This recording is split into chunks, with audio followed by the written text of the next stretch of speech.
एक राजसी हरा भरा पेड़ ऊंचा खड़ा है। उसकी शाखाएं साफ दिन के आकाश की ओर बढ़ रही हैं। एक ऊंची डाल पर शान से बैठा एक काला कौवा ताजी रोटी का एक टुकड़ा पकड़े हुए गर्व से अपने क्षेत्र का सर्वेक्षण कर रहा है।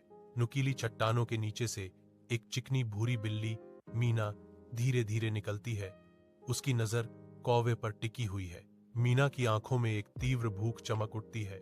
उनकी गहराई में एक शरारती चमक नाचती है। कौवा अनजान रहता है।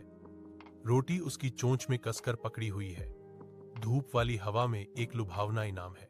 गांव के पेड़ पर बैठे कौवे को देखते ही मीना की आंखें खुशी से चमक उठती हैं। एक मौन वार्तालाप शुरू हो जाता है। आकाश के सामने एक राजसी छाया वाला कौवा मीना की प्रशंसा से स्पष्ट रूप से प्रसन्न होकर अपनी छाती फुलाता है। मीना के होंठों पर एक कोमल मुस्कान तैर रही है जब वह अपने पंख वाले दोस्त को संबोधित करती है।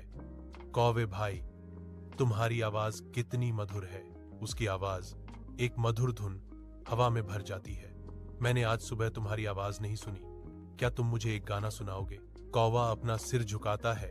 उसकी आंखों में एक समझदार चमक है, मानो वह मीना के हार्दिक अनुरोध पर विचार कर रहा हो। साझा समझ का एक पल हवा में लटका हुआ है।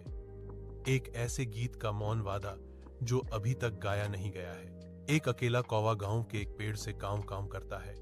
उसकी चोंच में रोटी का एक टुकड़ा दबा हुआ है। रोटी फिसलती है, पृथ्वी की ओर गिरती है। एक छोटा गिरता हुआ निवाला। तेजी से बढ़ती हुई मीना ने बिजली की गति से अपने पंजों से रोटी को हवा में ही लपक लिया।